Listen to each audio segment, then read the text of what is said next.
ಮಾಜಿ ಮಹಿಳಾ ಕಾಂಗ್ರೆಸ್ಸಿನ ಅಧ್ಯಕ್ಷರಾಗಿ ಸಂಘಟನೆಯಲ್ಲಿ ತನ್ನನ್ನು ತೊಡಗಿಸಿಕೊಂಡು ಬೆಳಗಾಂ ಜಿಲ್ಲಾ ಕಾಂಗ್ರೆಸ್ ಸಮಿತಿಯ ಅಧ್ಯಕ್ಷರಾಗಿ ಸೇವೆಯನ್ನು ಮಾಡಿ ಕರ್ನಾಟಕ ಸರ್ಕಾರದಲ್ಲಿ ಮಾಜಿ ಸಚಿವರಾದಂಥ ಶ್ರೀಮತಿ ಲಕ್ಷ್ಮೀ ಹೆಬ್ಬಾಳ್ಕರ್ ಅವರು ಒಂದು 2 ನಿಮಿಷ ಮಾತನಾಡಬೇಕು ಅಂತೇಳಿ ಮನವಿಯನ್ನು ಮಾಡಿಕೊಳ್ತೇನೆ.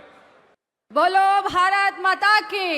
ಯಾಕೋ ನನ್ನ ಅಣ್ಣ ತಮ್ಮಂದರಲ್ಲಿ ಅಕ್ಕ ತಂಗಿಯರಲ್ಲಿ ಸ್ವಲ್ಪ ಜೋಶನ ತರೋಣ ಅಂತ ಹೇಳಿ. ಏನಮ್ಮ? ಬೋಲೋ ಕಾಂಗ್ರೆಸ್ ಪಾರ್ಟಿ ಕಿ. ಎಲ್ಲರಿಗೂ ನಮಸ್ಕಾರ. ವೇದಿಕೆ ಮೇಲೆ ಆಸೀನರಾದಂಥ ಪ್ರದೇಶ್ ಕಾಂಗ್ರೆಸ್ ಪಕ್ಷದ ಎಲ್ಲ ಮಾಜಿ ಅಧ್ಯಕ್ಷರುಗಳೇ, ಮಾಜಿ ಮುಖ್ಯಮಂತ್ರಿಗಳೇ, ಕ್ಯಾಬಿನೆಟ್ ದರ್ಜೆಯ ಎಲ್ಲ ಸಚಿವರೇ, ಶಾಸಕ ಸಹೋದರರೇ, ಅದೇ ರೀತಿ ಕಾಂಗ್ರೆಸ್ ಪಕ್ಷದ ಪದಾಧಿಕಾರಿಗಳೇ, ಎಲ್ಲದಕ್ಕಿಂತ ಜಾಸ್ತಿ ಇವತ್ತು ಈ ಕಾಂಗ್ರೆಸ್ ಪಕ್ಷ ಕರ್ನಾಟಕ ರಾಜ್ಯದಲ್ಲಿ ಸದೃಢವಾಗಲಿಕ್ಕೆ ಕಾರಣವಾದಂಥ ನನ್ನ ಪಕ್ಷದ ಜೀವಾಳಾದಂಥ ನನ್ನ ಕಾರ್ಯಕರ್ತರೇ, ಮಾಧ್ಯಮದ ಸಹೋದರರೇ, ಇವತ್ತು ನಾವು ಕರ್ನಾಟಕ ಪ್ರದೇಶ್ ಕಾಂಗ್ರೆಸ್ನ ನೂತನ ಸಾರಥಿ ಶ್ರೀ BK ಹರಿಪ್ರಸಾದ್ ಅವರ ಈ ಒಂದು ಜವಾಬ್ದಾರಿಯನ್ನು ತೆಗೆದುಕೊಳ್ಳುವಂಥ ಅಧಿಕಾರ ಪದಗ್ರಹಣ ಕಾರ್ಯಕ್ರಮದಲ್ಲಿ ನೀವೆಲ್ಲರೂ ಭಾಗವಹಿಸಿದ್ದೇವೆ. ಬಂಧುಗಳೇ, 6 ವರ್ಷ ಹಿಂದೆ ಇದೇ ಒಂದು ಕಾರ್ಯಕ್ರಮವನ್ನು DK ಶಿವಕುಮಾರ್ ಅವರು ಅಧ್ಯಕ್ಷರಾದಂಥ ಸಂದರ್ಭದಲ್ಲಿ, ಕರೋನಾ ಸಂದರ್ಭದಲ್ಲಿ ಮಾಡಿದ್ದನ್ನು ನಾವು ಇವತ್ತು ನೆನೆಸಬೇಕಾಗತ್ತೆ. ಆ ಕಾರ್ಯಕ್ರಮ ಇಡೀ ಹಳ್ಳಿ ಗ್ರಾಮ ಪಂಚಾಯಿತಿಯ ಮಟ್ಟಕ್ಕೆ ಕಾರ್ಯಕರ್ತರು ಸಂಭ್ರಮಿಸಿದ್ರೆ, ಇವತ್ತು ಇಡೀ ಬೆಂಗಳೂರಿಗೆ ಕರ್ನಾಟಕದ ಮೂಲೆ ಮೂಲೆಯಿಂದ ಕಾರ್ಯಕರ್ತರು ಬಂದು ಈ ಕಾರ್ಯಕ್ರಮದಲ್ಲಿ ಭಾಗವಹಿಸಿ ಸಂಭ್ರಮಿಸ್ತಾ ಇದ್ದೀರಾ. ಇದು ಏನು ತೋರಿಸುತ್ತೆ ಅಂತಂದ್ರೆ, ಕರ್ನಾಟಕ ರಾಜ್ಯದಲ್ಲಿ ಕಾಂಗ್ರೆಸ್ ಪಕ್ಷ ಸದೃಢವಾಗಿದೆ, ಸಶಕ್ತೀಕರಣ ಹೊಂದಿದೆ ಅನ್ನೋದನ್ನ ತೋರಿಸುತ್ತೆ. ಬಂಧುಗಳೇ, ಇಲ್ಲಿಯವರೆಗೆ ನಮ್ಮ ಸುಮಾರು ನಾಯಕರು BK ಹರಿಪ್ರಸಾದ್ ಸಾಹೇಬರ ಸಂಘಟನೆ, ಪಕ್ಷ ನಿಷ್ಠೆ, ಪ್ರಾಮಾಣಿಕತೆ, ಅಧಿಕಾರಕ್ಕೆ ಯಾವತ್ತೂ ಕೂಡ ಅಂಟಿಕೊಳ್ಳದಂತ ಜಾಯಮಾನದ ಬಗ್ಗೆ ಎಳೆಯಾಗಿ ತಮ್ಮ ಎದುರುಗಡೆ ಇವತ್ತು ಹೇಳಿದ್ದಾರೆ. BK ಹರಿಪ್ರಸಾದ್ ಸರ್ 1980ರಿಂದ ಕಾಂಗ್ರೆಸ್ ಪಕ್ಷದಲ್ಲಿ ಸೇವಾದಳ ಆಗಿರಬಹುದು, NSU ಆಗಿರಬಹುದು, ಯೂತ್ ಕಾಂಗ್ರೆಸ್ ಆಗಿರಬಹುದು, ಕಾಂಗ್ರೆಸ್ ಪಕ್ಷದ ರಾಷ್ಟ್ರೀಯ ಕಾರ್ಯದರ್ಶಿ ಆಗಿರಬಹುದು, ಕಾಂಗ್ರೆಸ್ ಪಕ್ಷದ ರಾಷ್ಟ್ರೀಯ ಜನರಲ್ ಸೆಕ್ರೆಟರಿ ಆಗಿ ವಿವಿಧ ಹಂತದಲ್ಲಿ ಪಕ್ಷದಲ್ಲಿ ಸೇವೆಯನ್ನ ಸಲ್ಲಿಸಿದಂಥವರಾಗಿದ್ದಾರೆ. ನಮ್ಮ ದೇಶದಲ್ಲಿ ಸುಮಾರು 19 ರಾಜ್ಯಗಳಿಗೆ ಕಾಂಗ್ರೆಸ್ ಪಕ್ಷದ ಜನರಲ್ ಸೆಕ್ರೆಟರಿ ಆಗಿ, ಸುಮಾರು 19 ರಾಜ್ಯಗಳಿಗೆ ಇನ್ಚಾರ್ಜ್ ಆಗಿ ಕೆಲಸ ಮಾಡಿದಂಥ, ಪಕ್ಷ ಸಂಘಟನೆಯನ್ನ ಮಾಡಿದಂಥ ಒಂದು ಹಿರಿಯ ಅನುಭವ ಹೊಂದಿದಂಥವರು BK ಹರಿಪ್ರಸಾದ್ ಅವರಾಗಿದ್ದಾರೆ. ಬಂಧುಗಳೇ, ಪಕ್ಷ ನಿಷ್ಠೆ, ಪ್ರಾಮಾಣಿಕತೆಗೆ ನಾವು ಬಹಳಷ್ಟು ಅವರನ್ನು ಸ್ಮರಿಸಬೇಕಾಗತ್ತೆ. ಇವತ್ತು DK ಶಿವಕುಮಾರ್ ಅವರು ರಾಜ್ಯದ ಮುಖ್ಯಮಂತ್ರಿ ಆಗಿದ್ದಾರೆ. ಅವ್ರು ಯಾವತ್ತಿದ್ರೂ ಕೂಡ ಒಂದು ಮಾತನ್ನ ಹೇಳ್ತಾ ಇದ್ದಾರೆ, ಪಕ್ಷ ಪೂಜೆಯನ್ನ ಮಾಡಿ ವ್ಯಕ್ತಿ ಪೂಜೆಯನ್ನ ಮಾಡಕ್ ಹೋಗಬೇಡಿ ಅಂತ ನಿಮಗೆಲ್ರಿಗೂ ಕರೆಯನ್ನ ಕೊಡ್ತಾ ಇದ್ದಾರೆ.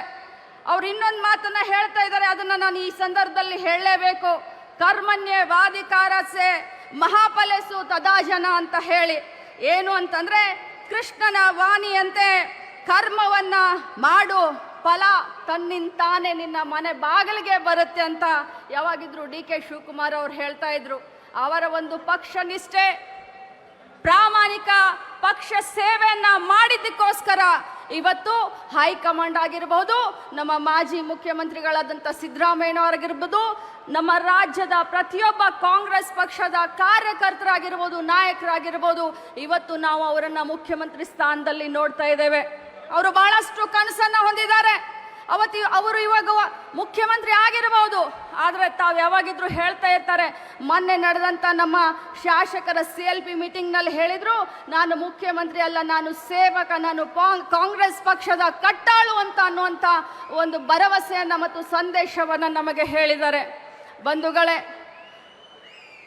ಸಂಘಟನೆಗೆ BK ಹರಿಪ್ರಸಾದ್ ಅವರು, ಆಡಳಿತಕ್ಕೆ DK ಶಿವಕುಮಾರ್ ಅವರು, ಮಾರ್ಗದರ್ಶನ ಮಾಡಲಿಕ್ಕೆ ಮಾಜಿ ಮುಖ್ಯಮಂತ್ರಿಗಳಾದಂಥ ಧೀಮಂತ ನಾಯಕರಾದಂಥ ಸಿದ್ದರಾಮಯ್ಯನವರು ಮತ್ತು ಪರಮೇಶ್ವರ್ ಸರ್, ಎಲ್ಲ ನಾಯಕರು ಒಗ್ಗೂಡಿ ಇವತ್ತು ಮುಂಬರುವಂಥ 2028ರ ಚುನಾವಣೆ ಆಗಿರಬಹುದು, 29ರ ಚುನಾವಣೆ ಆಗಿರಬಹುದು, ಅದಕ್ಕಿಂತ ಮುಂಚೆ ನಮ್ಮ ಕಾರ್ಯಕರ್ತರಿಗೆ ಶಕ್ತಿಯನ್ನ ಕೊಡುವಂತ ಕೆಲಸ ಕೂಡ ಮಾಡ್ತಾರೆ ಅನ್ನುವಂಥ ವಿಶ್ವಾಸ ನನಗೆ BK ಹರಿಪ್ರಸಾದ್ ಮತ್ತು DK ಶಿವಕುಮಾರ್ ಮೇಲೆ ಇದೆ ಅನ್ನುವಂಥ ಮಾತನ್ನ ಹೇಳಲಿಕ್ಕೆ ಬಯಸ್ತೇನೆ. ಬಂಧುಗಳೇ, BJPಯವರು ಇವತ್ತು ನೋಡಿ, ನೀವು ಇಡೀ ದೇಶದಲ್ಲಿ ದ್ವೇಷದ ರಾಜಕಾರಣ ವಿಜೃಂಭಿಸುವಂತ ಸಂದರ್ಭದಲ್ಲಿ ಮೊನ್ನೆ ನಡೆದಂತ MLC ಎಲೆಕ್ಷನ್ ನಲ್ಲಿ ಕರ್ನಾಟಕ ರಾಜ್ಯದಲ್ಲಿ ಬಿಜೆಪಿ ಶಾಸಕರು, JDS ನ ಶಾಸಕರು ಕಾಂಗ್ರೆಸ್ ಪಕ್ಷದ ಅಭ್ಯರ್ಥಿಯನ್ನ ಗೆಲ್ಲಿಸ್ತಾರೆ ಅಂತಂದ್ರೆ ಇದು ನಮ್ಮ ಕಾಂಗ್ರೆಸ್ ಪಕ್ಷ ಕೊಟ್ಟಂತ ಆಡಳಿತ, ಸರ್ಕಾರಕ್ಕೆ ಒಂದು ಗರಿ ಅನ್ನುವಂತ ಮಾತನ್ನ ಬಹಳಷ್ಟು ಹೆಮ್ಮೆಯಿಂದ ಹೇಳಲಿಕ್ಕೆ ಬಯಸ್ತೇನೆ. 140 ವರ್ಷ ಇತಿಹಾಸವಿರುವಂತ ಕಾಂಗ್ರೆಸ್ ಪಕ್ಷದ ಸಂಘಟನೆಯಲ್ಲಿ ನೀವೆಲ್ಲರೂ ಪ್ರಾಮಾಣಿಕವಾಗಿ ಭಾಗವಹಿಸೋಣ. ಇವತ್ತು ಕಾರ್ಯಕರ್ತರು ಇದ್ರೆ ಪಕ್ಷ ಇದ್ರೆ ಸರ್ಕಾರ, ನೀವಿಲ್ಲದೆ ಸರ್ಕಾರ ಇರಲಿಕ್ಕೆ ಸಾಧ್ಯನೇ ಇಲ್ಲ. ನೀವಿಲ್ಲದಂತ ಪಕ್ಷವನ್ನ ಊಹಿಸ್ಲಿಕ್ಕೆ ಸಾಧ್ಯನೇ ಇಲ್ಲ. ನೀವಿಲ್ಲದೆ ಪಕ್ಷದ ಸಂಘಟನೆ ಸಾಧ್ಯವಿಲ್ಲ. ಇವತ್ತಿನ ಮುಖ್ಯಮಂತ್ರಿಗಳಾದಂಥ DK ಶಿವಕುಮಾರ್ ಅವರು ಬಹಳಷ್ಟು ವಿನೂತನವಾದಂಥ ವಿಶೇಷವಾದಂಥ ಯೋಜನೆಗಳನ್ನ, ಕಾರ್ಯಕ್ರಮವನ್ನ ಯುವಕರಿಗೆ, ವಿದ್ಯಾರ್ಥಿಗಳಿಗೆ, ರೈತರಿಗೆ, ಮಹಿಳೆಯರಿಗೆ ತರುವಂತ ಕೆಲಸವನ್ನ ಮಾಡ್ತಾ ಇದ್ದಾರೆ. ಸಿದ್ದರಾಮಯ್ಯನವರ ಮಾರ್ಗದರ್ಶನದಲ್ಲಿ ಮುಂದೆ ಸಾಗೋಣ ಅನ್ನುವಂಥ ಮಾತನ್ನ ಹೇಳಿ ಗ್ರಾಮ ಮಟ್ಟದ ಒಂದು ಸಂಘಟನೆಯಲ್ಲಿ ನೀವೆಲ್ಲರೂ ಇವತ್ತು ತೊಡಗಬೇಕಾಗಿದೆ. ಪ್ರತಿ ಬಾರಿ ಕಾಂಗ್ರೆಸ್ ಪಕ್ಷ ಸಂಕಷ್ಟದಲ್ಲಿ ಇದ್ದಾಗ ಕರ್ನಾಟಕದಿಂದನೇ ಪುಟಿದೇಳುವಂತ ಕೆಲಸಗಳು ಆಗಿದಾವೆ. ಇತಿಹಾಸ ಅದಕ್ಕೆ ಸಾಕ್ಷಿ.